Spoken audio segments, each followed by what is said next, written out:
మరి అదే విధంగా ఎంత మట్టి పని మిగిలింది, ఎంత కాంక్రీట్ పని ఉంది, ఎంత ప్రాజెక్ట్ నిర్వాసిత కుటుంబాలకి వాళ్ళు రిలీఫ్ ఇవ్వాలనో ఈ ఫిగర్స్ కూడా ఇచ్చినాం. అదే పెట్టు సార్.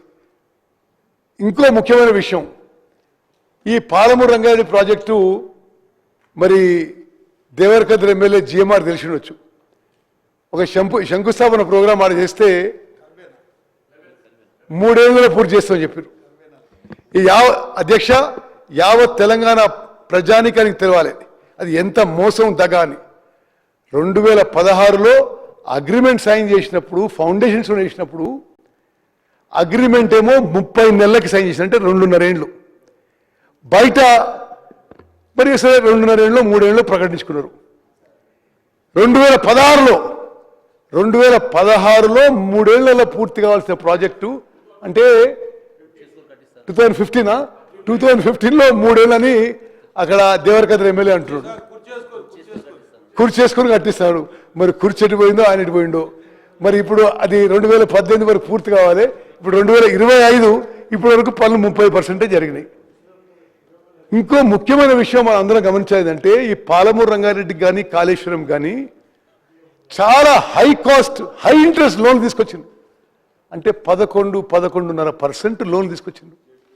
మొదటి సంవత్సరం బట్టి గారు ఇరిగేషన్ శాఖకి 24,000 కోట్లు పెడితే నేను చాలా సంతోషించిన.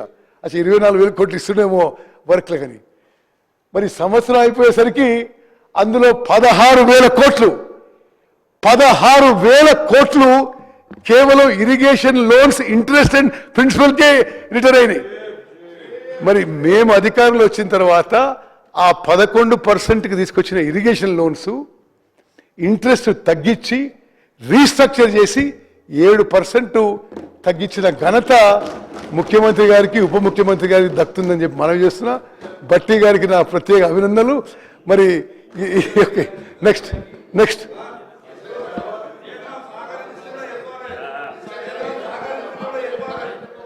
ఈ విషయంలో కాదు, ఈ ఇరిగేషన్ లోన్స్ ఇంట్రెస్ట్ తగ్గియడంలో కేంద్ర ప్రభుత్వం కూడా సహకరిస్తుందని చెప్పి ఆన్ రికార్డ్ మనం చేస్తాం. ఓకే. మరి అదేవిధంగా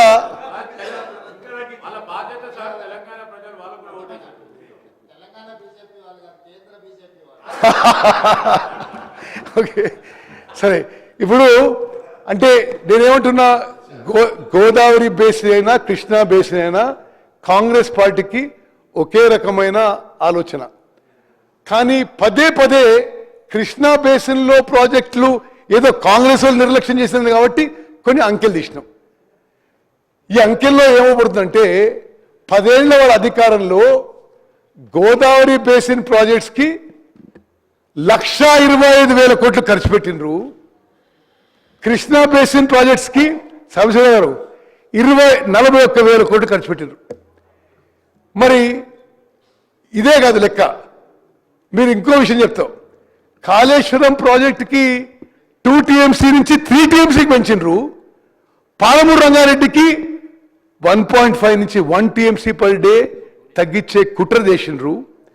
అదేవిధంగా స్పష్టంగా ఆ రోజు అధికారులు పాలమూరు రంగారెడ్డి ఇంజనీర్లకు చెప్పిన విషయం ఏంటంటే, కాళేశ్వరం 1 TMC అడిషనల్ TMC పనులు మొదలు పెడుతున్నాం కాబట్టి ఇక్కడ తగ్గిస్తున్నాం, అంటే ఈ ప్రాజెక్ట్ స్లో డౌన్ చేస్తున్నామని.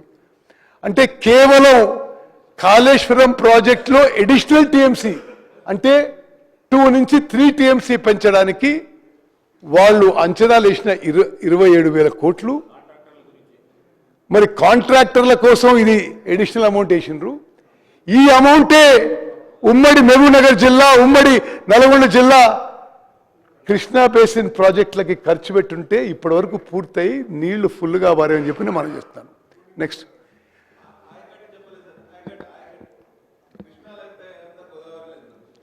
అది తలదొస్తుంది. అధ్యక్ష, ఇది కొన్ని బేసిక్ ఇష్యూస్ నేను కవర్ చేస్తే ప్రజెంటేషన్లో. భారతదేశంలో గంగా గోదావరి తర్వాత 3వ పొడవైన నది కృష్ణా నది. మహారాష్ట్రలోని మహాబలేశ్వర్ సమీపంలోని వెస్టర్న్ ఘాట్స్లో 1300 మీటర్స్ ఎత్తులో ఉద్భవించి 1400 మీటర్లు ప్రవహిస్తుంది. మహారాష్ట్ర, కర్ణాటక, తెలంగాణ మరియు ఆంధ్రప్రదేశ్ మీదుగా ప్రవహించి హంసల ద్వీపి వద్ద బంగాళాఖాతంలో కలుస్తుంది. నదికి ప్రధాన ఉపనదులు ఘటప్రభ నది, మలప్రభ నది, భీమా నది, తుంగభద్ర నది మరియు మూసి నది. నారాయణపేట్ జిల్లా తంగడి గ్రామంలో దగ్గర ఈ కృష్ణా నది తెలంగాణ రాష్ట్రంలోకి ప్రవేశిస్తుంది. నెక్స్ట్ కొంత చారిత్రాత్మక ఇది historical allocations of Krishna water మీకు ఎక్స్ప్లెయిన్ చేస్తున్నా. బచావ్ ట్రిబ్యునల్ ఏమన్నది, 2130 టీఎంసీల్లో ఆంధ్రప్రదేశ్ కంబైన్డ్ ఆంధ్రప్రదేశ్కి 811 టీఎంసీలు కేటాయించిండ్రు. 734 టీఎంసీలు కర్ణాటకకి, 585 టీఎంసీలు మహారాష్ట్రకి. దాంట్లో బజావత్ అవార్డులో కూడా ఏముందంటే ఈ 2130 కంటే ఎక్సెస్ ఉన్న వాటర్ని ఉమ్మడి ఆంధ్రప్రదేశ్ కంబైన్డ్ ఆంధ్రప్రదేశ్ వాడుకోవచ్చు అని చెప్పి కూడా ఉంది. నెక్స్ట్ దాంట్లో అది ఆ సర్ప్లస్ వాటర్ కింద పోస్ట్ బచావత్ అవార్డ్ తెలంగాణలో SLBC, Kalwakurthy, Nettempadu, Koil Sagar, Palamuru Rangareddy with Jurala source Dindi lift irrigation స్కీమ్స్కి జియో ఇచ్చి కొంత పనులు మొదలుపెట్టిండ్రు. అదేవిధంగా ఆంధ్రప్రదేశ్లో కొన్ని పనులు మొదలుపెట్టిండ్రు. ఆ టైంలో కర్ణాటక ఒక విషయంలో సుప్రీంకోర్టుకు పోయింది.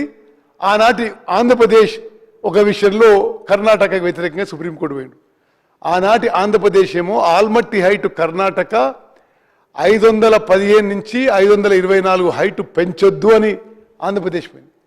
కర్ణాటకనేమో ఈ సర్ప్లస్ వాటర్ ఆంధ్రప్రదేశ్ ఉపయోగించొద్దు అని చెప్పింది. అయితే సుప్రీంకోర్టు ఇచ్చిన తీర్పు మేరకు ఆంధ్రప్రదేశ్ సర్ప్లస్ వాటర్ ఉపయోగించే దాంట్లో నో రెస్ట్రిక్షన్స్ ప్లేస్డ్. కానీ కర్ణాటకని ఆల్మట్టి హైట్ 519కి రెస్ట్రిక్ట్ చేయమని ఆ రోజు సుప్రీంకోర్టు జడ్జిమెంట్ ఇవ్వడం జరిగింది. నెక్స్ట్ అదేవిధంగా ఇప్పుడు బచావ్ ట్రిబ్యునల్ తర్వాత ఈ Krishna water allocations justice Brijesh tribunal మరి ఇప్పుడు ఈ అంశం చూసుకుంటుంది. ఇది ఆల్మోస్ట్ లాస్ట్ స్టేజ్కి వచ్చింది. ఇప్పుడు జస్టిస్ బ్రిజేష్ ట్రిబ్యునల్, నేను కూడా ప్రతి ట్రిబ్యునల్ హియరింగ్ అటెండ్ అవుతున్నా. ఇది 6 నెలల్లో 8 నెలల్లో 1 సంవత్సరం లోపు ఈ justice Brijesh tribunal Andhra Pradesh and Telangana మధ్య కృష్ణా నదీ జలాలు డివైడ్ చేసి తీర్పిచ్చే అవకాశం ఉంది.